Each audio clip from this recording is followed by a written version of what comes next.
Good evening, everyone, and welcome to this week's edition of Keep the Mic On. I am one of your hosts. I am simply Sherry, and I know you see if you've been here on a regular basis, we are a little shorthanded this evening. Girl Genius, let's talk about the book where she talks about two artists and their writing process. She is on a birthday vacation.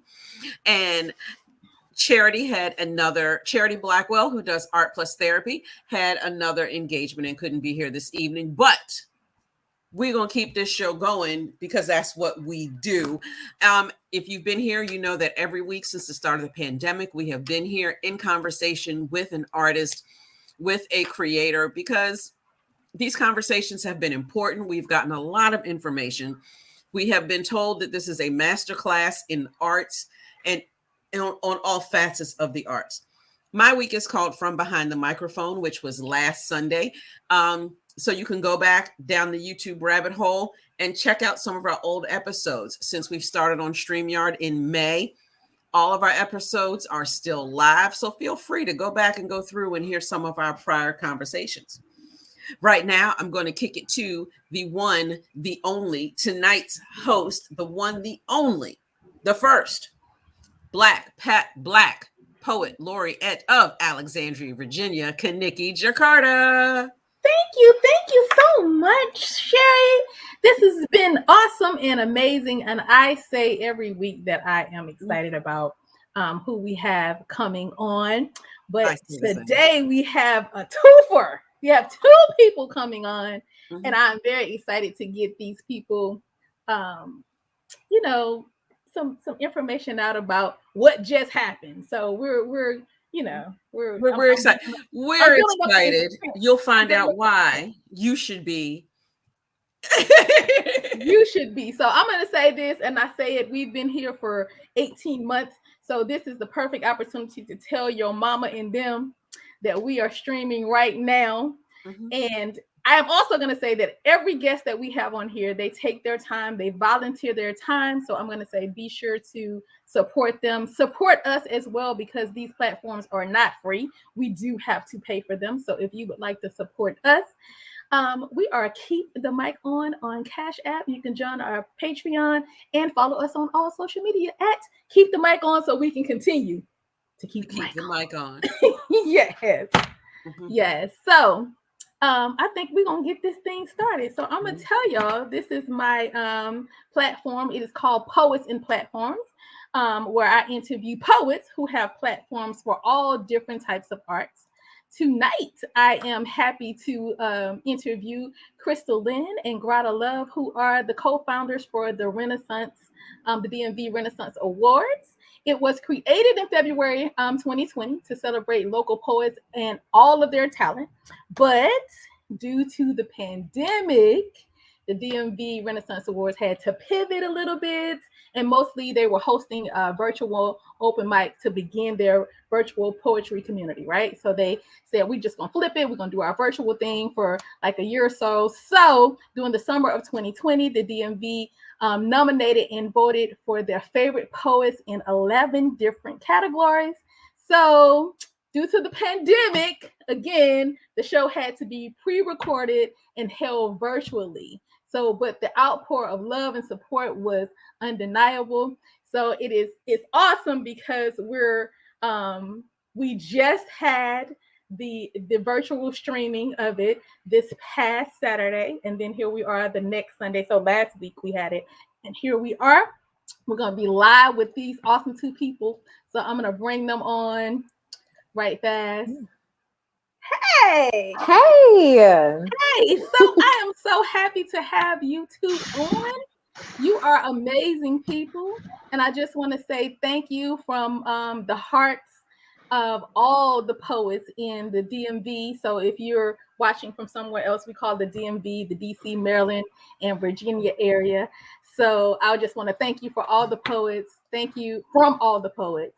And I'm gonna let's see, eeny, meeny, miny. I think I'm gonna go with Grada first, and she has the biggest smile and she's showing teeth. So I'm gonna tell you a little bit about Grada. We'll bring Crystal back in a minute. Hey, girl. Hey, thank you for having us, and thank you for being Thank so you for awesome. agreeing to be on. Period. Grada is an amazing person that I met. Actually, I met you at my workshop, right? One of the workshops I was doing. Yep. And then I said, hey, you want to go to another workshop? So we left there and went to another workshop. So that's how we became fast poetry friends. Yep. So she is an amazing spoken word artist. She's the co-founder, of course, of the DMV Renaissance Awards and host Marrying the Unigod podcast, using her gifts to evoke conversations with her compassion. So I am going to exit myself on the screen, off the screen, so that we can get a lovely poem come into your screen section right now. Y'all give it up for Grada Love. Hello, everybody. So I'm going to do a new poem and, you know, a little exclusive for Keep the Mic On. It's only right. Imagine telling souls they could never turn into a god or a goddess. Like life cycles don't prepare us for prowess. Nothing less. Gratitude for every misinformed misstep. I am soul fitness. Don't attempt to touch my bench press. Dare to make me mad. No mad dog, try lioness. Have you ever witnessed mama defending cubs in defense of the defenseless? My Venus is in Leo, so her love roars louder than you could ever test my character or kindness. The consequences will leave you wishing you never thought you witnessed a fall, but the practice makes me better. I'm clever when I bust a rhyme. I walk into rooms and hear souls sing and scream. Once at war with anxiety, now we waltz into galaxies. I am at ease, letting people and things be what they shall be, welcoming in the flow of energy. With each rise, I cry, and with each low, I laugh. I am the finest tortoise, never coming in last. I cradle intuition like the fragile baby she is. Full custody vibe, she here all weekdays and weekends. Her cries kill enemies' eardrums on sight, and her smiles remind her mama what true love is like. There's confirmation or redirection. And either way, I'm front stepping. No half ass, we use two cheeks, and I'ma keep strutting till my shoes squeak. The path I'm walking, y'all ain't ever seen, because each print was made divinely just for me. Thank you. Yes! Yes! Give it up for the new piece. We have the exclusive right here. Did you title that piece? It is actually untitled. Untitled. Yes. I love it. I love Thank that. you. Yes, that is amazing. So I'm gonna do a little, back and forth thing here. So I'm gonna toss to you first. First, I want to say I really like your shirt. I see how you have your product on your shirt. We are selling them, so if y'all want to purchase, send us a DM so we can get that Cash App and send you one right out. Because support is support. Yeah. Where somebody's gonna ask you what it is and I need one. I'm gonna need one of those. Definitely.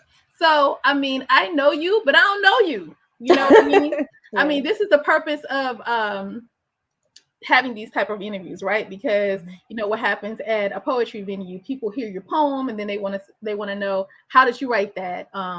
What's your process for writing? They want to get to know you as the poet as well. So this is an opportunity for me to be the audience and ask you some questions that people would like to know the answers to. So the most common question, you're going to get interviewed a gazillion times being a poet, and everybody is going to ask you what influences your writing. So we got to know. Oh, wow. It's changed. It's not the same thing it was when I first started, and I don't expect it to be. I think artistry taught me evolution, and it taught me to give myself grace to evolve, because I used to feel like I was in a pocket. Like when I first started, I wanted to be really sensual, and I wanted to have people hear me, because people listen. There's a rush of chemicals when people feel sensual or something, and so I felt like people were listening. But then it became kind of like a responsibility to actually say something, and I felt like I wasn't saying anything. I was like, okay, I got their attention. They think they're going to get this when I come to the stage. And so then it became my spiritual journey became a big part of it. My experiences, real experiences and vulnerable experiences, have become a big part of my writing now. I feel like before it was to entertain. I wrote to entertain, and now I'm writing to tell a story that hopefully somebody can relate to or have another perspective about, because maybe people probably think I can't relate to certain things, but I hope my artistry can say, hey, these are things y'all don't know. Like you said, y'all don't know, but it's some real things. And we need to have more compassion about that thing. Right. You know? So who do you write for? Oh. Who's your audience, I should say? Who do I write for? I would say I write honestly for my inner child, because moments when I didn't feel heard, it was always the pen and the paper. It was always either sketching or drawing or writing a poem. And so I think I write for my inner child, and I also write for other women who feel like they can't speak. Like, I know there are so many women like in my family in previous generations who just did not have the audacity or the ability or opportunity to speak. And so I'm writing for them. I'm saying things that they could have never said because somebody would have shut them down or, tried to put them in their place. And so now I have the opportunity to do it for them. Like, I have a poem, an ode to the silent generation, because that is about saying, hey, I know you couldn't speak, but I got you. I got this. I'm going to take the torch now. You did your best. Wow. I'll go from here. Wow, that's amazing, because oftentimes, we've had different poets on here, and people say that they write from their own experience. And some people say you shouldn't write other people's experience if it's not yours. Like, it can't be like a unique poem. It can't be like it's something that you didn't experience from your heart, so you can't write about it. What do you think about that? Do you think that you can? Apparently, you're writing for the other generation. So what is your response to that when people say, don't write what you haven't been through? Oh, I mean, I understand, because there are certain things, for example, colorism. That's something I feel like a light-skinned person can't say, I know what dark-skinned people are going through. Like, that's kind of off limits. Or a skinny person can't say, I know what it's like to grow up fat. No, you don't. So but what you can do is blend your story with it and say, hey, what I went through was different, but we feel the same thing as a result. So you might have been teased for being skinny while I was teased for being fat. And then that feeling is still the same. The emotions are the same. And that's what we want, is to relate to each other. And so I think you can tell the story, but it depends on the lens. There has to be compassion in it. Like, you can't just tell somebody else's story. And if anybody's in the zodiacs, I'm a Cancer, Sun, Pisces, Moon. So all of the emotions, all of the emotions you can think about. Somebody tells me a story, I'm crying with them. I'm shutting down because I'm feeling too much, and it didn't even happen to me. So yeah, I don't feel like for everybody that's valid. Like, you can't say I don't know what you're feeling, because honestly, that it transfers. Like, if you really love somebody, if it's like your sister or somebody you're really close to, you're going to feel that. You're going to go through the trenches with them. Yeah. Yeah. Great answer. Great answer. Okay. So how long have you been on the poetry scene? When did you start performing? When did you start performing poetry? There's an unofficial date, and then there's like an official date. So like when I was 16, I was in a poetry club at Largo High School. Shout out to PG County, because the DMV is here. But yeah, so I started off in a poetry club in high school. And actually, my first time performing was at one of the 11th Hour Slams when Too Deep was hosting. And I will never forget that night, because she screamed virgin, because I was like, hey, y'all, it's my first time. And she was like, virgin. And I'm looking at my parents like, why is she telling my business? She don't know me. Like, and then I was like, I'm just going to say this poem. I had a little journal and I was shaking. And that was when I was 16. So I guess that was about 2010 or 11. And then like I had poems like randomly online, but I didn't have the audacity and the courage to really be like, I'm a poet. And so around 2018, when I moved back to the DMV from Salisbury, that was when I realized, like, I was kind of depressed because I realized I wasn't doing what I was supposed to be here doing. I was like, life feels kind of pointless right now. So then I came back home and I realized, oh, poetry, that's one thing you do different. Like if I died today, the one thing I do different than a lot of people is poetry.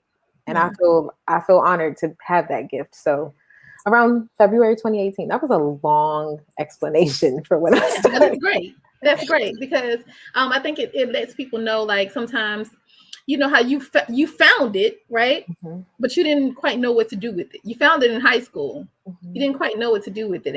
And sometimes that happens, like you circle back to what you had already found, but you don't know what to do with that when you're young. So then when you become an adult, then you say, oh, that thing I was doing, that's my thing. Let me go back and do that thing. And this is the place where that thing fits. You know what I mean? So Exactly. I think that's awesome. That's good. Thank you. I think it's crazy how they kind of push, like once you grow up, like from childhood to adulthood, it's like, stop being a kid, stop being childish, stop this. And then we grow up and we're literally searching everywhere for our inner child. We're trying to like run on playgrounds and coloring books and all these different things just to get that feeling back. So I'm hoping I'm not too far disconnected from her. That's right. That's right. I shade to that. So let's talk about your book. You do have a book. I do. Yes, I have it. Let's talk about that thing. Let's talk about that thing there. So are you selling this? Is it still for sale? I do have a few copies. I'm actually working on a new project because I'm ready to like revamp who I am. But yes, I do have a few more copies. So if y'all are interested, go ahead and send me a DM. My website I feel like a lot of things are under construction. My love and energy has been pouring into the DMV Renaissance Awards. So I will get back to rebranding Grada Love soon enough. Okay. And what's the title of your book? Oh, it's titled Brave New Soul. Brave New Soul. You know? And I love that because it goes back to what you were talking about. It's no wonder you titled it that, because basically you were already brave, but now you're brave new soul. Like you brought it back out. Like, you know, you had to get that, you was a new soul and you had to get the brave out so that you can, you know, come out as the poet. Yes. So let's talk a little bit about your podcast. Okay. What does that mean? What is the Unigod? What's happening on this podcast? Tell us so we can know how you marrying the Unigod. How are we doing this? Okay, so the reason I started saying Unigod, maybe around 2016, I would be journaling, and it was a moment where I like dived into Christianity because I was trying to like figure out why I was not feeling religious, like my family. I'm like, I'm not feeling super religious. Like, I don't want to go to church. Every time I go to church, I feel weird and the people feel weird and I don't know what's going on. I'm trying the white churches, the black churches. I'm just, you know, I really was diving in. And so I got to a point where I started writing in my journal, Dear God and the Universe. And so then I was like, why do I keep writing both? Like, and I was like, I'm going to say Unigod. And for me, it's like making a nickname for a parent or like a pet name for a friend or something. And it's just like, you know, Unigod. I'm going to marry the two. And I feel like it's all like, it's kind of like a triangle motion for me. Like we're all working together to make this thing happen. When I lose faith, I have to learn to surrender to the things, to the flow. The flow is happening around me. And sometimes I can't control anything. And that's okay. And I have to learn that. And so the podcast is basically a place where I wanted to document the shift in spirituality for Black people, specifically, I would say specifically young Black people, because we're like challenging all of the things our parents did not want us to. And we're literally just like, I don't know if that language works for me. I don't know if, you know, those values are going to work for me anymore. I don't know if like, it's just not cutting it. Like, and it's like, why don't we just use a general language, or why don't we just break it down to basic terms of compassion and basic values? And so on the podcast, we go into different people who have different spiritual practices, and I just interview them about it. And I studied journalism, so I love interviewing people. And the conversations they get pretty deep. We finished season 1, season 2 is coming soon. And it's a journey nonetheless. We're all just journeying and taking what flowers other people can give us, or what lessons and tips. And it just makes us all better, hopefully, if we just listen to one another. Awesome. I'm going to be listening. Yes. What is your biggest fear? Oh, wow. My biggest fear. That's a good question. That's a real good one. Well, it's been the same fear for a while. It's just that I'll die and not do what I was supposed to do with this body. Like, I was granted this body, these abilities, or, you know, a certain vessel to speak certain things and to meet different people. And what if I did not do what I was supposed to do? Like, it's like I say to myself almost every day, all I'm gonna do is die. Like all the stuff I'd be stressing about, all you're gonna do is die. Like you're born and you die. That's Right. literally our life cycle. And the world has created all these systems that we have to like go through, and 401k and 9 to 5. And Mhm. it becomes so complicated when I feel like living and dying is so simple. Like do what you're supposed to do in between. Be nice to somebody, like be a real person. And so Wow. that's my fear, that I'll die and not do my part. Yes. I love that. Do your part, child. Do your part. Just do your part. That's all you can do. All right. I'm gonna ask you one more question, and then I am going to bring in Crystal Lynn. Okay. What do you most value in your friends? Oh, I love them so much. They make me emotional. Crystal is my friend as well. Like, and something about Virgos. Virgos are just so beautiful, and I think we don't give them enough credit. Like, I would say that I value my friends. I would say their compassion, because when I'm too hard on myself, they really bring me back to reality. When I am literally losing it, like people think I don't flip out or I don't get angry or I don't feel hype, like over emotional. And I have those moments, and my friends are like, I think you're being a little too hard on yourself. You wanna calm down? And I'm just like, oh, I guess. And then yeah, we just put life into perspective for each other. I love that. I love that. Awesome. All right. So I am going to tell us a little bit about Crystal. I'm going to remove you temporarily. And I want to tell you guys a little bit about Crystal. And then I'm going to bring her on to do a poem for us, and we talk to her a little bit. So she is a Maryland native. She goes by Crystal Lynn. She began writing poems and short stories as a child.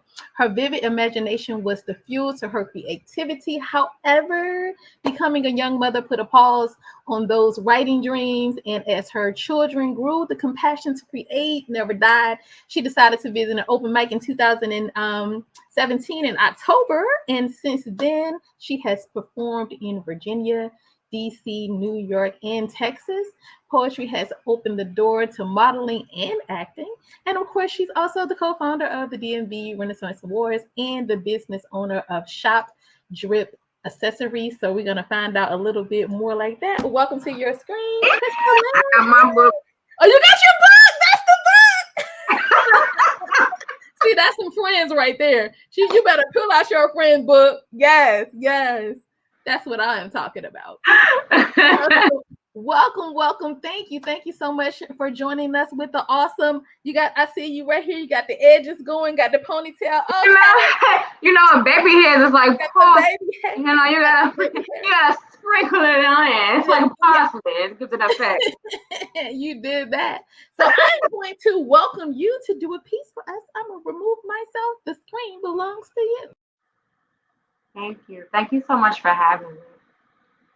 This is a short piece, but it's sweet and to the point. This piece is titled Planted. Thought you buried me. That dirt you threw only planted me. I'm grounded, firm in my foundation. I am my ancestors' manifestation. Amazing. Look at me, flourishing, the flower that bloomed. Don't you dare reach for my petals. This here is meant to be nurtured. Just watch in awe, marvel in my glory. Stay tuned. There's more to the story. And that's that piece. Thank you. Yes, I said, don't you dare reach for my petals. What you doing? Don't do it. I love it. So I'm gonna have to definitely start with the same question, because again, I know you, but I don't know you. So I'm gonna be the audience and ask you, who or what influences your writing? Ooh, okay. So being a poet, people would think that other poets would inspire your writing. But when I was small, but I still am a huge hip hop fan. And I can remember watching Moni Love, Queen Latifah, Roxanne Shante, and getting older, Little Kim, Da Brat, all those artists, and just listening to them, hearing how they would spit. And it was just like, yo, I can do that. I can write something like that. So I would just be in my room just writing down stuff and but I would keep it to myself. I wouldn't share it. But it was just for me. Right. Just to be like, no, I can do that too. So that's what inspired me. Gotcha. I can see that though. Yeah, they inspire me too. I always, like secretly love to be an MC, with the crowd in the background, like go. I would love that. I would love that to be my life. It could be good. Yeah.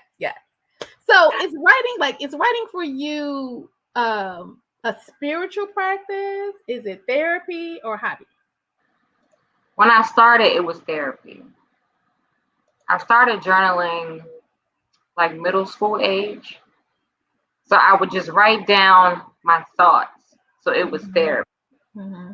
And then some of those were turned into poems. Gotcha. Yeah. So it was more so a therapy thing. Yeah, understood. That makes sense. I think a lot of people, writing is therapeutic anyway.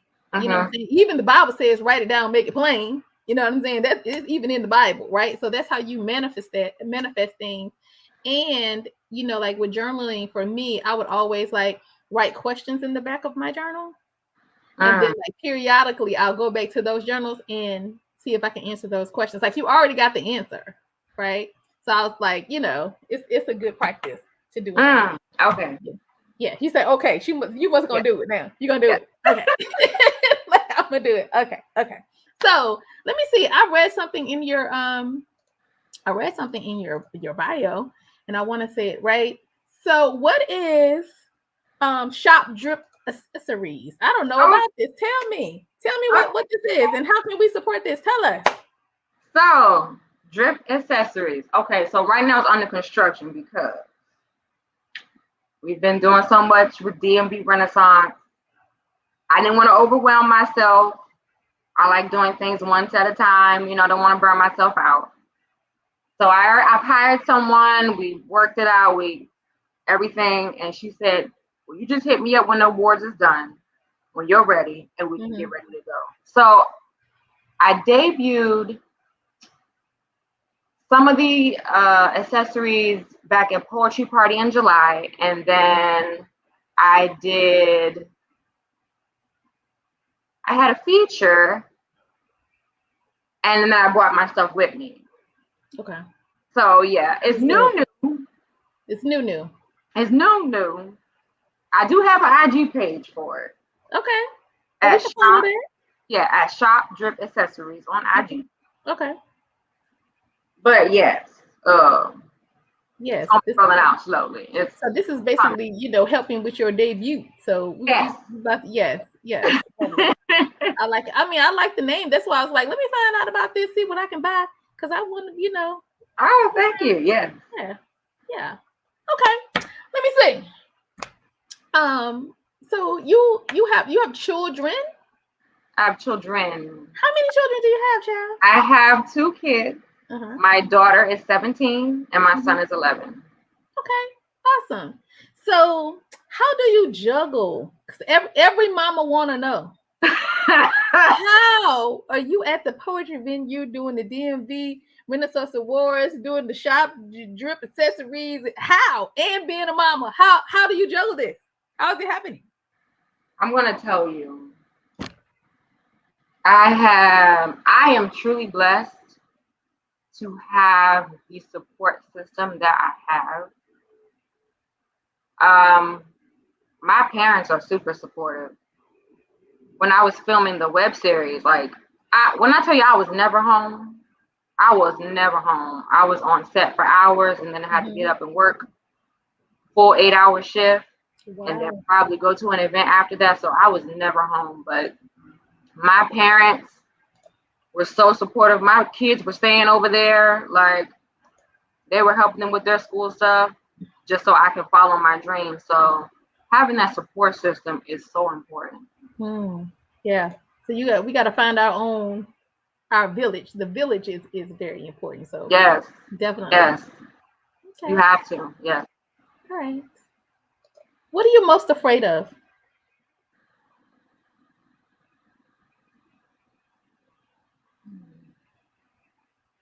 not fully living up to my potential.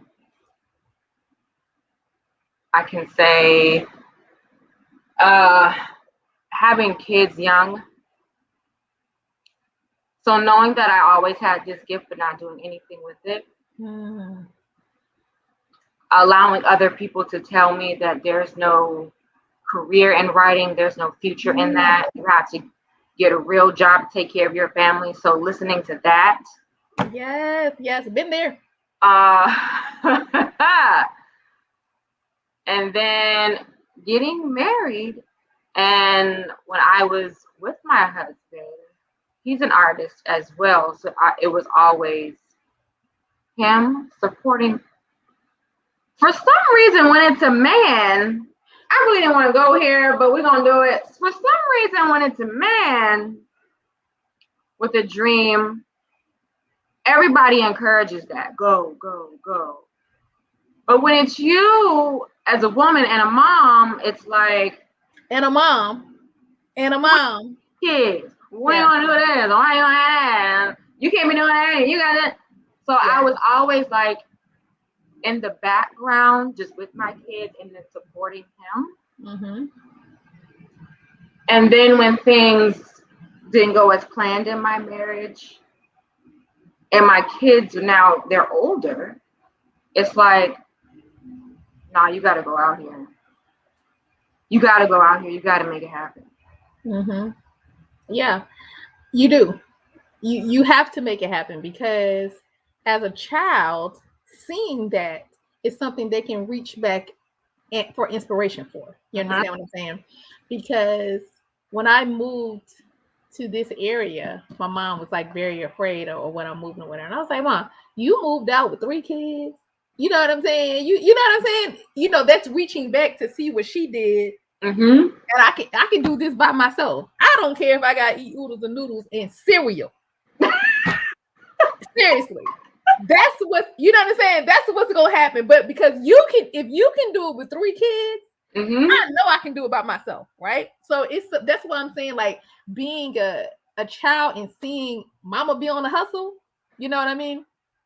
That's a great inspiration. So I am so glad that you said that. You know, I don't want to be talking about these men, but you know, yeah. I'm not bad. Let me say, I stand in the booth next to you, nodding my head. Yes, that is the truth. I'm gonna write a poem about that. Thank you for the inspiration. I'm writing a poem about that tomorrow, because I ain't writing that tonight. I'm tired. I'm gonna write it tonight. Okay. I'm gonna ask you one more question, and then I'm gonna bring back in Grada. Okay. What do you consider your greatest achievement? Oh,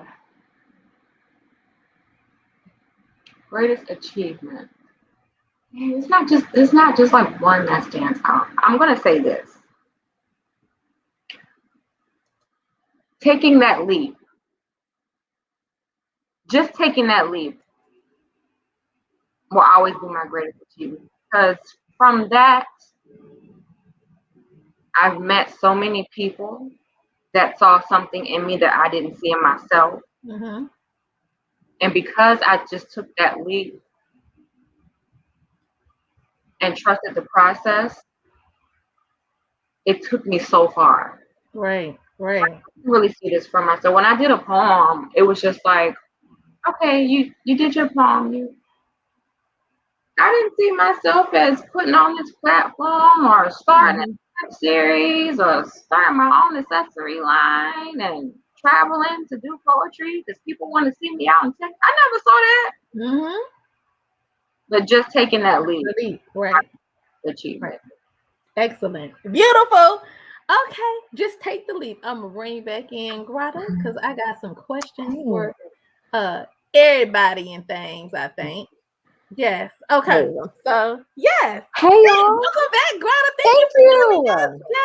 Y'all, I see why y'all are friends. Y'all both are amazing. So I'm gonna ask y'all some questions together, and I want an answer for both of y'all. Okay. All right.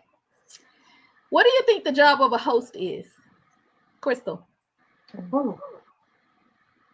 The job of a host, you gotta keep that vibe of the audience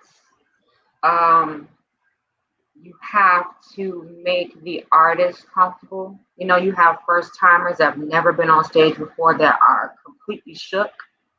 So you have to make them feel safe. You have to make them feel comfortable in order for them to be vulnerable. Mm-hmm. And you got to keep that crowd controlled. Yep. Agreed. Yep. Grada. I'd say about the same thing. If I had to sum it up, I'd call a host an energetic alchemist, because you have to be able to deal with hecklers and people who aren't always supportive, or people who are loud because they're at the bar and they done had a drink or two, and they feel like their conversation with their friend is more important. Like, and that's one of the reasons I shy away from hosting, because you have to like manipulate energy in the room and make sure that it makes sense and that everybody is good, and you crack a joke in between, and you deal with your own nerves so that everybody else is good. I feel like it's a lot of things happening at once when you host. Yes, definitely. It's a hard job, but I do find that hosting shows has really helped my stage presence as well, because basically you host yourself. So the thing is, if you're a good host, when you go on, you don't get the introduction that if I go on, somebody introduces me and I'm the feature, and I don't get the introduction that I need. I introduce myself. So that's right. Yeah, I'm hosting. I can control that, all that, whatever. I'm here. I'm used to hosting, so I can host it too. Let me help you out. Okay. So, it I like that. Okay. What word or phrases do you overuse? Grada. I'm laughing because y'all, I tried not to download TikTok, but I did. I swear I talk in TikTok. Like, period. Per. Like, and I just be like, what, ma'am? Why is this coming out your mouth? Did you think about the words you're saying? And I think at this point, I'm speaking in TikToks. Like, I'll be like, you saw that TikTok? And next thing you know, I'm saying it. My nieces got me saying it. My sister, my cousins, we all just talking in TikTok. So that's hilarious. That's all I got, Hilarious. Crystal. Words or phrases overused. I'm gonna just say it. Oh God! Like oh God. That's hilarious. That's hilarious. I said that one day, and I was talking to my brother. I would say something. I was like, "Oh God!" And then somebody said, "You can't say oh God." I was like, "On your mama, then, okay." Hilarious. Hilarious. See, this is why I love these interviews, because we get to learn so much about y'all. It is good. Okay. Do you think that the internet and social media contributes to the well-being of poetry, and why? Crystal. The well-being of poetry. So it has, especially during the pandemic, when we couldn't see each other, couldn't go out, we couldn't hit a stage. We were like, we just want to do IG Live open mic. We just have to get together on IG. And what it did was, well, for me, like, I was able to do a poem in Baltimore, then do one in Florida, then do one in Atlanta, then do one in New York, all in the same day, which we couldn't do before. Yes. So that's how it helped. Yeah. Well, I agree, to be honest. But I also want to talk about a part of it that I feel like we don't talk about enough. Okay. Me and Crystal talk about like competition sometimes, not necessarily competing with people, but feeling like comparing yourself sometimes. And I feel like with so much content online, like sometimes I have to disconnect, because you see people putting out videos every 30 minutes of new poems, or and it's just like, am I creating enough? Am I not creating enough? Do people not work a 9 to 5? Like, it just becomes a bunch of pressure. And it's not necessarily comparing skill level because I don't really like, everybody thinks they're the best poet. And I feel like everybody should. You should feel like you the bomb and you doing your best every time you put that pen to the paper. But I also feel like there's a lot of comparison. There's so much content. We're not keeping up with each other. It's so many poets with so many YouTube videos and people on these platforms out in California, in Atlanta. And I just feel like sometimes I feel like it's overload. It's like you don't just go to open mic and then come home and create. You go to open mic, you go on Instagram, you go on Facebook, everywhere. Sometimes it's just, what's the word? Sensory overload for someone like me. And I'm just like, everybody is creating and I'm not. Like, what's wrong with me? You know? Yeah, well, let me say this. You're assuming that everybody is creating. And I said that because you're assuming that people are just writing these poems, but they may have already had these poems. And they may just be releasing them. You know, so like, you know, I have a period of, because I do so many shows. So I have actually my period in the wintertime is when I create. So all those poems that you're hearing that's new poems, I wrote them poems in December. But now it's May, you know, because I don't have time to write new poems. I'm promoting 3 shows right now. Like I gotta, you know what I'm saying? So you're thinking that these people have these times and they're doing this and they're creating this. It could have been all one day that they was like, let me do all these videos in one day. And then put all these videos out. So you thinking they got the time, but really they sitting in the house doing the thing. Kind of like how we did the DMV Renaissance Awards when people was like, hey, congratulations. It was Sunday. And my friend Raquel mom was like, congratulations. I was like, thank you for what? She was like, you won the award last night. I was like, girl, I won last night, but yeah, because we had recorded that. I didn't know that you saw it on the Facebook. That's right. Yes. So yes, kind of like that situation. And just keep in mind that your only competition always is you. It is the competition is to perform better, write better than my last poem, than my last performance. Every time has nothing to do with anybody else. You're always your own competition. So yeah, don't be comparing yourself to other folks, girl. Yes, can't do it. That's a word. Thank you for that perspective. I feel a little woosah. Good. Okay. What historical figure do you most identify with? Crystal. I would say what Grada be saying all the time to me. She'd be like, you just have Eartha vibes. Yes. Eartha. You just have Eartha vibes. But I really like that era, those women back then. Eartha Kitt and Billie Holidays and Dorothy Dandridge and Josephine Bakers. Yeah. Yeah. I love them. I can see that. As you said that, I can see that. Okay. What do you think, Grada? Historical figure. Can they still be living? How historical are we talking? It can be whoever you say. Historical is historical. We just made history last week. So and there it is. See? So a woman that I feel has made history in my life, at least, and has impacted my life artistically. Jill Scott. It's just, you know, like it's nothing new to anybody. Like Jill Scott is my favorite. Even listening to her podcast now, like we literally think the same. I'm like, she is like my soul big sister. Like literally, yeah. So I feel really connected to her with her grace, her compassion, her emotional nature. She just cries all the time. And I'm like, me too. Like, yeah. And then you're like sweet, sexy, sassy, like all those things all in one is real cute. I'm like, that's me. I love it. Okay. Let me ask y'all 2 separate questions and then we're gonna talk a little bit more because people be wanting to know y'all. Crystal Lynn. Is your name Crystal Lynn? So Is that your stage name? Is that your stage name? So when I started acting, right, I was like, "Ooh, I want like an acting name, you know. I want something."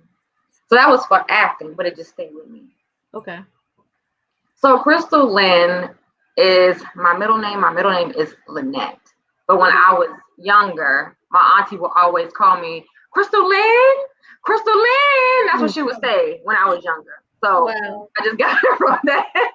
And it just stuck. Awesome. Okay. Aw, I didn't know that story. That's cool. You don't even know her. See what I'm saying? So cool. I love this. This is what this interview is about, getting to know people behind the microphone. You know what I'm saying? Getting to know the poet at that. Grada. Grada Love. Is that your given name? Is that your stage name? Where's this name come from? That is my stage name. I made up this name back in high school when I was walking to school. Y'all know the money truck, the Garda truck? It used to be just Garda. Now it's Garda World or something. Mm-hmm. So I used to be an accounting major when I was in high school. Well, I was taking credits towards accounting. And so I was like, okay, Garda, money, switch around the R and A, Grada. I like the way that sounds. I'm literally just walking to school from the bus stop like, that would be cute. I'm going to change my Twitter name. Ooh, I'm going to change my Instagram. I went away to college. People were like, hey, Grada. And I was like, I like that. And so then I went to perform. And the first time I think I announced myself as Chantel. And I was like, that don't sound. I was like, my handle, if I tell them to follow me, is Grada. So it became my stage name, my evolution. Yeah, our evolution to Grada Love. I love that. Amazing. Thanks. So, who wants to tell me how did the idea for the DMV Renaissance Awards come about, and how did you decide what to name it? Crystal, you want to start? No, that's you. Wait, I was trying to. Well, okay, so we were at open mic one night. We were with Christina, who helped us start out. Well, was with us when we started out the DMV Renaissance Awards, and she was like, "These poets are so dope. We should like do an award show for them." And I was like, "Yeah, for sure," because like literally maybe a few months earlier, I was talking to Kathy K Bean. If y'all know who K Bean is, I was talking to her, and I was like, "We should do like a little friend like thing at the end of the year because we're all doing poetry." And I was like, "I would call you the Silent Sniper." So in development, Silent Sniper Award was something I had up there, but then, we had to make it all level out later. But then I had this painting that I did for all of the people who impacted my poetry journey. You know what, KaNikki, you should have been on there now that I think about it. Because you definitely gave me like one of my first features and spotlights. Okay, wow. I'm just gonna make that statement right now. But yeah, I did this painting at my birthday party, and it was like a gift to all these people who I had seen and been running around with. And then I titled the painting The DMV Renaissance because I had been watching Basquiat's documentary, and I'm like, he had all these cool artists around him. It was like a little renaissance. Like, he had everyone he needed, the videographers, the photographers. And I'm like, we have the same thing here. Like, we're literally booming artistically right now. Like Brandon Alexander Williams shouted out the DMV because he's like, if you're a poet right now, post, pre, mid, whatever pandemic, the DMV is where you need to be. And I'm like, that is I saw that on his Facebook. Yeah, I was like, you tell him to come here? That's lit. So yeah, I just realized we have a renaissance. And at first I was like, should I keep that name and do something different with it? And then I was like, nah, like we got everything we need right here. I thought it just fit, and they agreed. And we made it the name of the award show. Okay. Fantastic. Okay, so this happened because the awards were supposed to happen in 2020. Yes. So this conversation happened in 2019. Did we do nominees in the 2019? We did nominees in 2020 because we started it in 2020, and then we did nominees and everything during the pandemic, thinking, all right, we're going to do something with it. No, actually, was it 2019, Crystal? I know I had that Google Doc ready in 2019. Well, it wasn't announced until early 2020, like beginning 2020. Because I remember we looked at venues and everything. Like we were doing everything. In March, everything got shut down. Right. Yep. Yeah. So how did you determine what the categories would be? I'll let Crystal answer that. We were sitting around just thinking of like what poet do this or what you like about this or whatever, and that's how we came up with the category. But I'm glad that we got it down to 11 because with the number before, we would have been there all night. All night. I got kids to feed. I can't be at this thing all night like that. Crystal says that all the time. We be doing stuff. She like, Grada, how we gonna pay for this? I got kids to feed. I'm like, yeah, you right. That's hilarious. We gotta find the way. Yes. Y'all gotta get some and speaking of finding the way, so so we just had our streaming last weekend, which was the 18th, right? So all of the winners are announced. We have all of the winners. I got my look what I got right here. Yes, program. I got my whole program right here. And look what I have right here also. Oh, is that a trophy? Yes, I had to pull it off my mantle. You know what I'm saying? I hold it up. It's so listen. And then all this or whatever. So yes, we had some awesome nominees and some awesome winners of everything. And it was very hard. And I said, looking at this, I voted for myself, but I have like 4 email addresses. So I was like, I'm about to vote for Sister Joy for OG on one of these things. And I even put up a post and I said, you can vote for, I'm nominated for the Female OG Award, but you can vote for any of these people, any of these nominees in this category, and you wouldn't be wrong. Anybody, and you wouldn't be wrong. So yeah, it is a privilege to have even been nominated in the first place, right? So people are recognizing what you're doing. So that's great. I was like, people are recognizing what I'm doing. Okay. I'm already an OG, but I'm still young. Okay. in my speech as well. Yes. So for all of those people that are wondering, how did people get nominated, and what will be the process going forward? Is it going to be the same process? How can we follow and support? And what are we going to be doing until the next Renaissance Awards? Are we going to be doing open mics or what? What's going to happen in the course of the rest of 2021 going into 2022? We discussed that. I asked Grada, I said, Grada, we're going to go back to doing open mics. And, Grada be like, yeah. I'd be like, Grada. We be having to talk each other down. We be like, I'd be like, I don't know. Crystal be like, it's okay, it's all right. And I'd be like, and Crystal be like, Grada, this is a lot. And I'd be like, we got everything we need. We good. We got to do affirmations. You got the affirmations. Yes. Come on, affirmations. Yes. Yeah. I wanted to make a comment really quick about like how you were, Grace, like expressing such admiration and love for your other like fellow nominees, because I feel like the undertone for the award show was just love. Like so many things that we wouldn't normally say to each other, people are saying to each other, and they're like, yo, I respect you and I appreciate you. And it's such an honor to like be on a flyer with you as a nominee. Right. And I just feel like there's so much love going around, and that just makes my heart warm, because I love that we could at least in some way facilitate the conversation for someone to get their flowers, even if they didn't win the trophy, Right, exactly. Because you did, just like the recognition is, I think E-Baby was saying that too, the being recognized is just already enough. Like somebody saw me. It's this knowing that somebody saw me. I'm doing this, and to be seen, because isn't that what we always want, is to be seen? Even when we were a child, we're jumping up and down and we like, Mom, look, Mama, look. Isn't that what we still want as adults?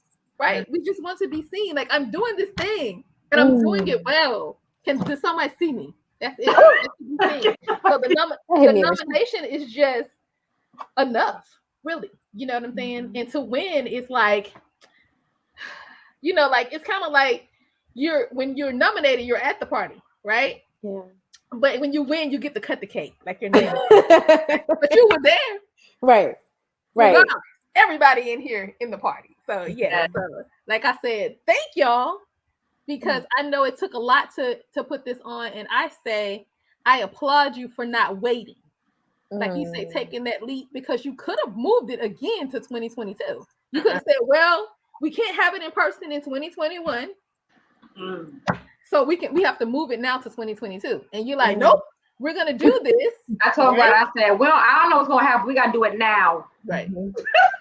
Exactly. So the Doing it thing that now. what you have done now is you put it on the map right now. So now you can say, we've done this. Here's the footage. This happened, right? So now do you want to sponsor us? Can we get some sponsorship? Can you be a part of this?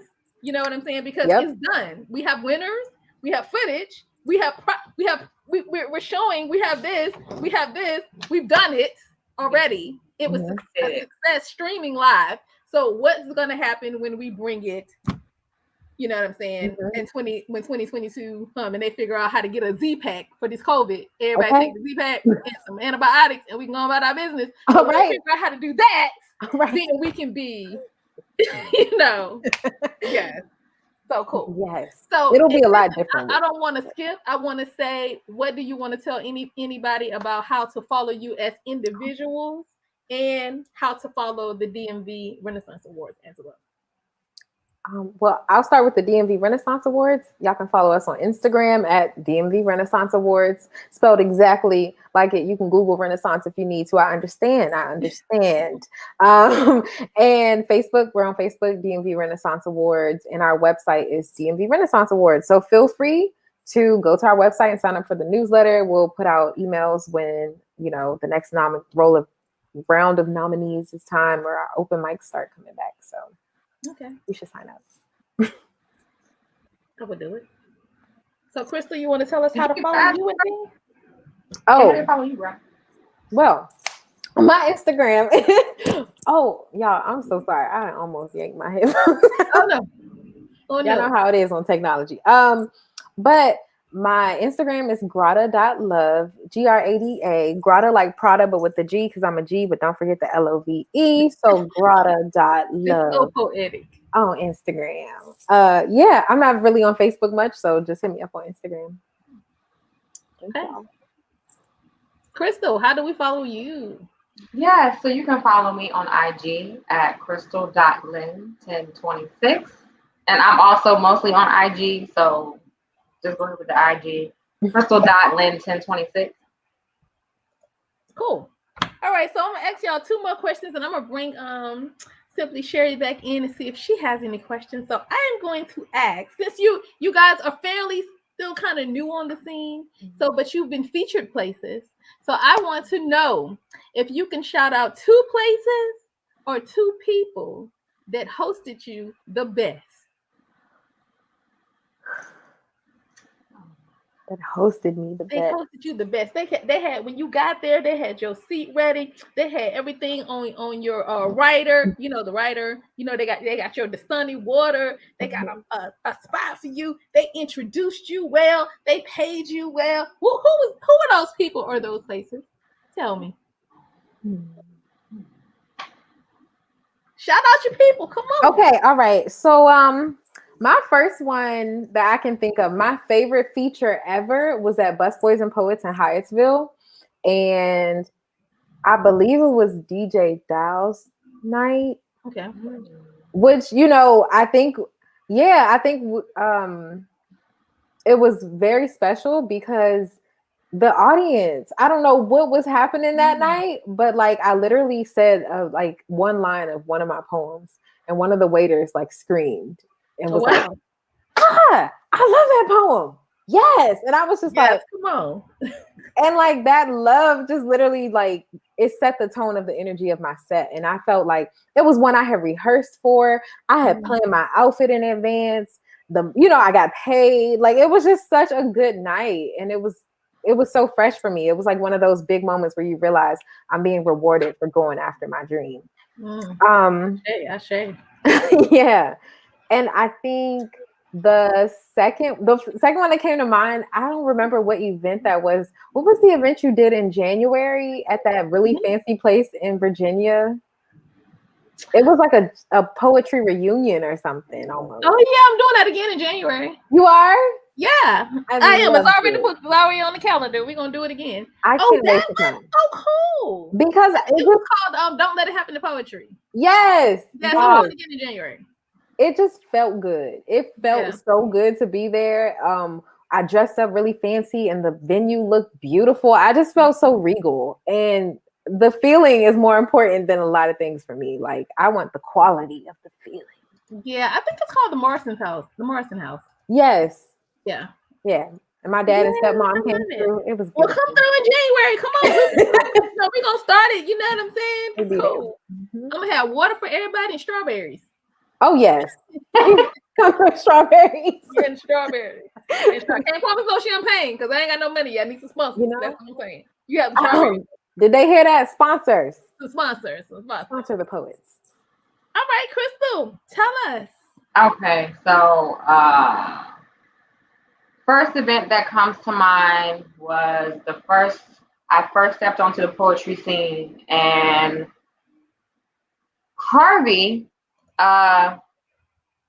gave me a spotlight at the Anacostia Center in Southeast, and that was a really dope night. It was a lot of people there. He had food vendors, drink vendors, the DJ. Backpack was featuring, so that was good. And then like just the energy, the vibe in the place. It was a really good night. So shout out to Harvey for that. Shout out to Harvey. Shout out to Harvey. You mentioned Harvey. I'm glad you mentioned And another feature. So I met these men at an event in November in Silver Spring. They had some artists there, and then they sent a flyer to my DM about coming to the event. And I was like, oh, well, how can I get on? Can I perform? And they were like, oh, you want to be a feature? All right, well, come on, just send me a pic and you go ahead. And then from that, they put together another show in Texas and was like, we're gonna bring you down there. Oh wow. Yeah. That's all the way love. I went to Texas and did a show. Wow. Start off here. You never know like who, you're gonna connect to who or what. Yeah, you never know. I'm so proud. No, we want to know. We want to know. Do you have any other talents other than poetry and hosting and putting on these awards? Tell us, why don't you? Crystal? I'll let you. Any other talent? I think. Okay, well, I'll go. I would say, honestly, I just have a lot of stuff I fool around with creatively. So I've always drawn. My grandma taught me when I was younger. Something was happening to my computer. I don't know what's going on. Okay, yeah, I thought you were frozen for a second. Yeah, it was like frozen. So I didn't get the question. Oh. But yeah, so I draw, I paint, I look for any outlet creatively. Honestly, one day I couldn't find words, so I ended up painting and crying and listening to Willow Smith on repeat. Like, wow, it was a moment. Yeah, I edit videos. Me and my sister back in the day would just like make movies on Windows Movie Maker. What? Let me write that down. It's just like all these creative outlets. I love making reels on Instagram, little TikToks. Like all that stuff is really fun to me because it's creative. I just need a way to get these emotions out. I told y'all I'm emotional. And so if I can put that emotion and that energy into something and make something else, it's fun to me. Crystal, tell us, child. You said the question is. It sound like robots. I ain't here. So sorry. The question is, do you have any other talents other than hosting, poetry, and putting on the DMV Renaissance Awards? Okay. Well, I don't want to tell people this, but I come up with raps in the shower and in my car. So I do that. Oh, okay, Flo. Come through, Flo. Okay, bars. But when I was like younger, like elementary school, I'm about to put my age out there. It's before YouTube we had it.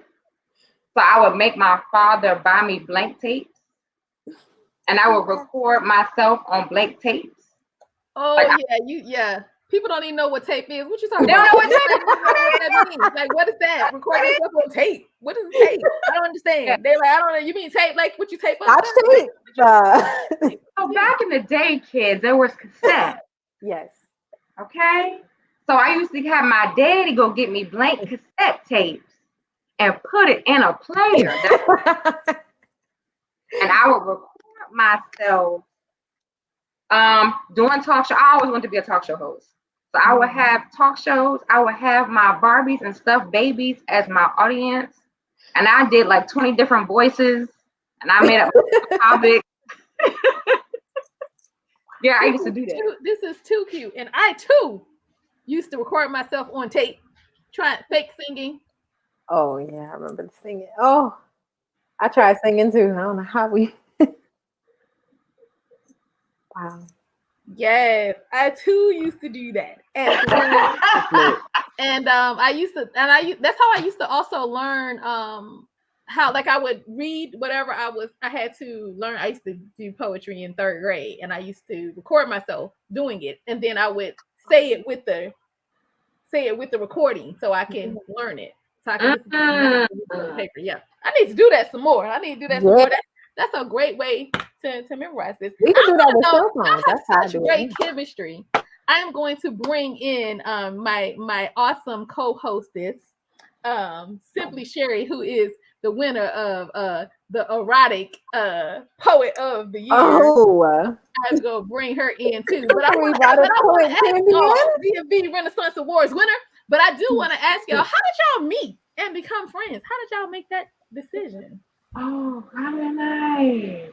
Oh. It's a crazy story. It really is. Now that the universe brings people together that's supposed to be together. So this was supposed to happen. Her and I, our friendship. So we met at an event.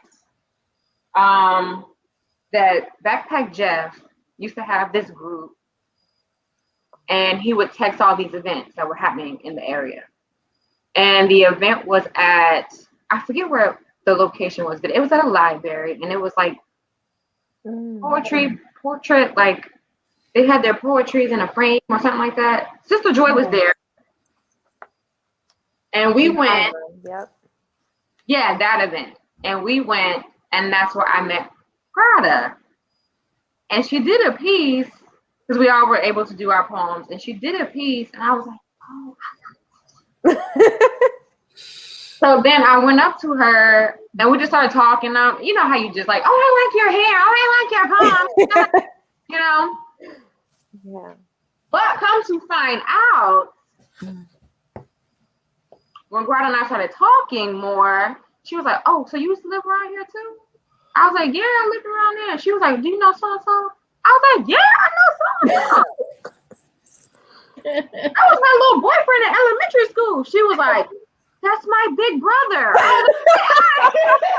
Wow. Yeah. Wow. Wow. Yes. We were right in the same neighborhood, like wow. That's probably amazing. Over 10, maybe 15, 20 years ago. Like, wow. Yeah, that's amazing. I was a little too young to like probably be your friend then. I was like a toddler probably. But you know, now I'm an adult, and we have a great you know, yeah, we have a great. I'm gonna say their cash app is scrolling at the bottom. Nobody mentioned that, so I'm gonna say please support them as well. DMVRA is scrolling at the bottom, so please, support them and continue to support the movement that they have going on. And I'm gonna kick it to my co-host Simply Sherry, who is nothing simple about her. Thank you. The first thing I want to say before I ask any questions, because the night of the awards, I had a prior commitment, and I did not tell you all, I was also sick that night. I literally woke up in enough time to keep the mic on and went back to sleep. But so I missed the awards ceremony, the in-person taping. So I want to say thank you for whoever nominated me. Thank you to everybody who voted for me. Thank you to the DMV Renaissance Awards for creating that platform for artists to be recognized. I said a lot of this on my Instagram and Facebook recently because I couldn't say anything, even though I kind of knew. I was told. Yeah.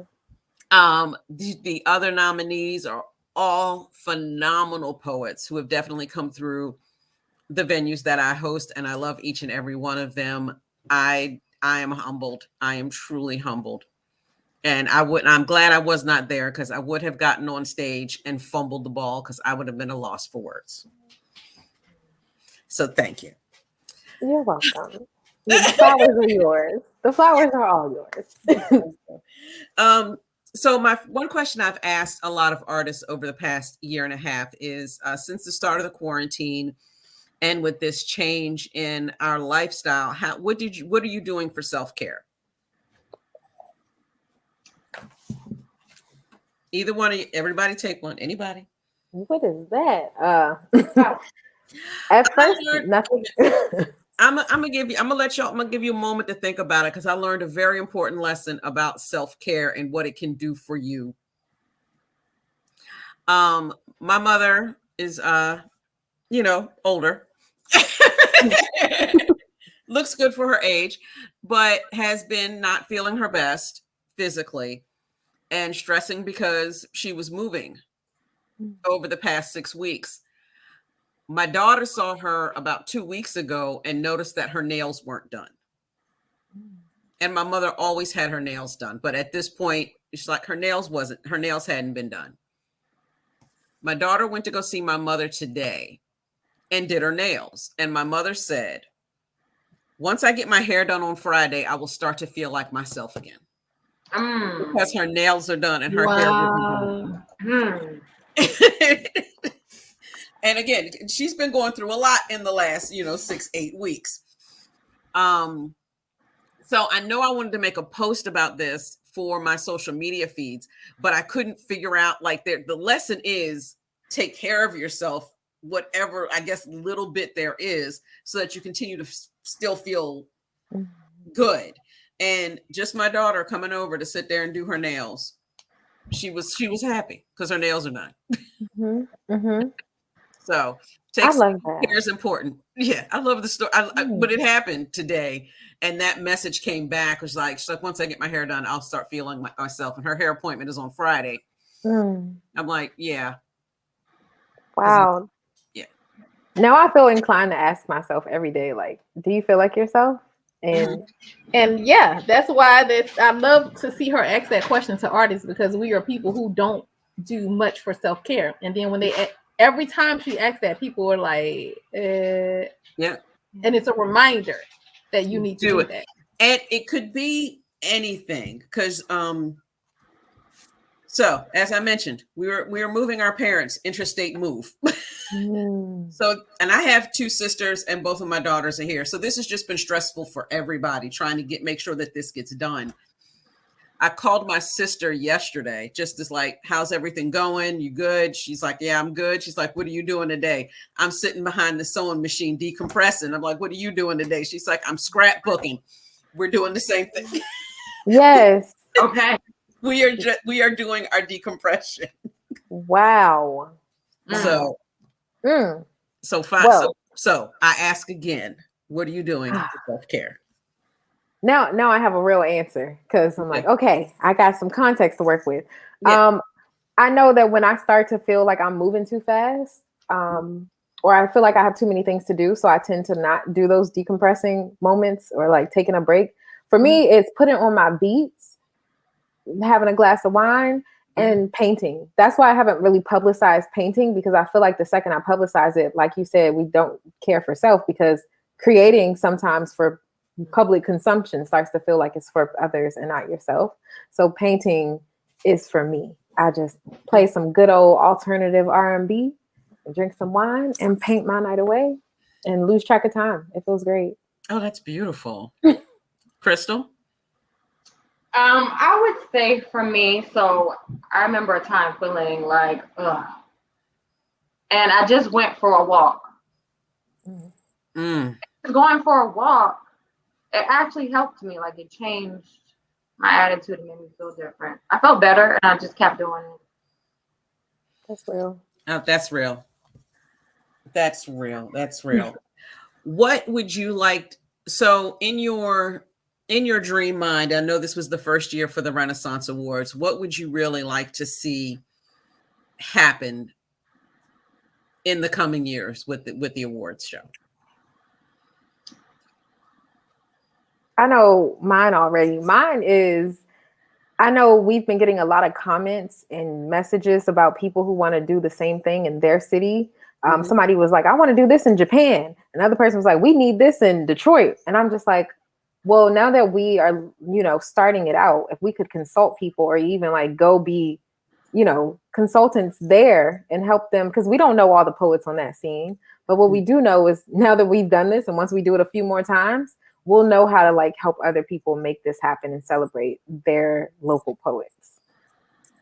So I would love to help other people do it in their cities and countries. That's beautiful. I like that. Crystal, what would you like to see for the DMV Awards, Renaissance Awards? So for me, I kind of want to see it like we are all like one, like how they have BET Awards for musical artists.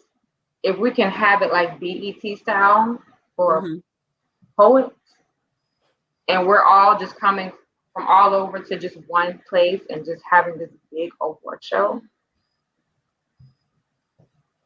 That is beautiful. That is beautiful. Well, even the Emmys and the BET Awards started small. I'll say it that way. Wow. Right. Everybody started from somewhere. Have another question, KaNikki? Just the last one. Okay, you got it. You do it. All right. So normally Girl Genius would ask the last question, but the last question is this. Now that you have been on the show and you have an idea of how it goes, you have an idea of the different platforms, not just for KaNikki's show or my show, for any of the shows, Art Plus Therapy. Let's talk about the book. Who would you like to see, or who would you think would make a good guest for Keep the Mic On? I feel like y'all have already had the person I'm thinking about. Have y'all already had Rashid Copeland? Yes. Because I remember I was listening and I actually ended up getting her book. I don't remember her name, but she mentioned him. Do you remember who I'm thinking of? That mentioned him? Yeah. No, people mention him all the time, so it could have been anybody. Amazing. Yeah, he's like my favorite poet ever. Like, I read his stuff and I'm like, how did you do that like that? Like, I wasn't ready. I didn't ask for that today, but I got it. That's so funny. Yeah, I just remember when he was a newbie on the scene. Wow. Yeah. I can't imagine him as a newbie. I'm just like, what? Yeah, back when he was doing you remember the poem that he had about Jesus? Jesus, you're not hard enough, Jesus. You remember that poem? Oh my God, no, I want to hear it now. Oh my God. I'm about to DM him. It's like he's saying, Jesus, if you were a G, then people would listen to you, Jesus. You know what I'm saying? Maybe you should get a Twitter page, Jesus. And you know what I'm saying? It's like, Wow. Yeah. Like, you're not hard enough. Lord, you're not hard. Not expected. Like, yeah. Who would have expected that? No, but that sounds like something he would write. That was like one of his like earlier pieces. Wow. Yeah. Well, I'll say Ed Mabry. Okay. There we go. That works. That's somebody dope. Yet. Yeah, that freestyle he did at Poet Life Fest took me out. I was done. Oh, that was my edge got blown off. Was that your first time seeing him? No, I saw him at the college. That was my first time. Oh, yeah. I met him in Ohio, in Columbus, and I went to the show that he was hosting. Probably it was before me and 13 got married. Wow. Yep. So that's how I met him. Yeah, back in the day. I can't wait to be a grown-er poet and be like, yeah, back when so-and-so started out. Oh, that's gonna be so tight. Like, I look up to because Lamar Hill always says that he discovered 13. I discovered 13. He says it all the time. I discovered him. Yeah. And listen, those are bragging rights. Yeah. You discovered 13? Wow. He always says, I discovered 13. When you've been... Hell, sometimes I forget how long I've been around. People remind me how long I've been around because I was in the back. In my mind, I was in the background, just coming up, doing my little poem and walking off stage. But there are people, I have a picture of Slangston Hughes with an afro, no dreads. Yeah. What? What? I don't know In that. my sprinkle. collection of things, I have a don't know picture. Yes. Exactly. Wow. Yes. And I don't know to the day. I don't think Sherry or I know to this day how we met or where. Somebody told me. Somebody told me. They did? What they Yes, say? we met at Warm Wednesdays because me and another poet went to Warm Wednesdays to see somebody else. I do not remember who we were seeing that night, but we were all, and that's where we met this one night at Warm Wednesdays, probably about 13 years ago. Okay. I'll receive that. But I I only don't seen remember. the I person remember. that said it to me. I'm like, that makes sense. It makes sense. I'll receive makes it, but I sense. don't know. Yeah, Crystal knows our It's story better than I do. Crystal be remembering that event. I keep thinking we met at Bus Boys in Hyattsville, but we probably just met again at Bus Boys in Hyattsville. Yeah, that was again. See, and Crystal's like, nah, we were at that library. And I'd be like, oh, like, yeah. Yep. I wrote an article about KaNikki and 13 once, and I said, I normally, with most people in my life, I can go, oh, I remember I met you at this event and you did this poem or something along that line. With KaNikki and 13, I have absolutely no clue. No. They're just always been here. Yeah. So now we're cut. So now we're cousins. Now we're cousins. Yep. Clearly, we was just born to each other. So now we're cousins. When she came to my birthday party, I introduced her to her aunt. I introduced her to my mother. I'm like, KaNikki, this is your aunt Barbara. Exactly. I love that. Oh my God. See, poetry unites people. I love it. It does. Yeah. It's so great. This is No, your it is heart. amazing. Crystal, did you give us somebody that we're supposed to bring in here? I didn't hear. Oh, okay. So somebody that you can, I don't know if you've had her. Keish, the lioness. Oh, Keisha's a good one for your segment, Poets and Platforms. She does the poetry party in Baltimore. What she's doing with Poetry Party, that it's a machine. The way Okay. I have to get linked The with wheels her. are turning. Yes. Yes. Yeah, I agree. That's definitely someone we need to get on here. I appreciate that. Okay.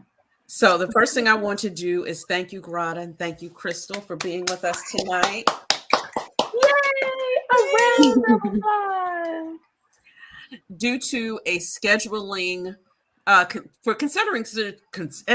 for scheduling considerations, From Behind the Microphone, hosted by Simply Sherry, will be back again next Sunday, October 3rd, with the one, the only winner of America's Got Talent, Brandon Leak. Woo!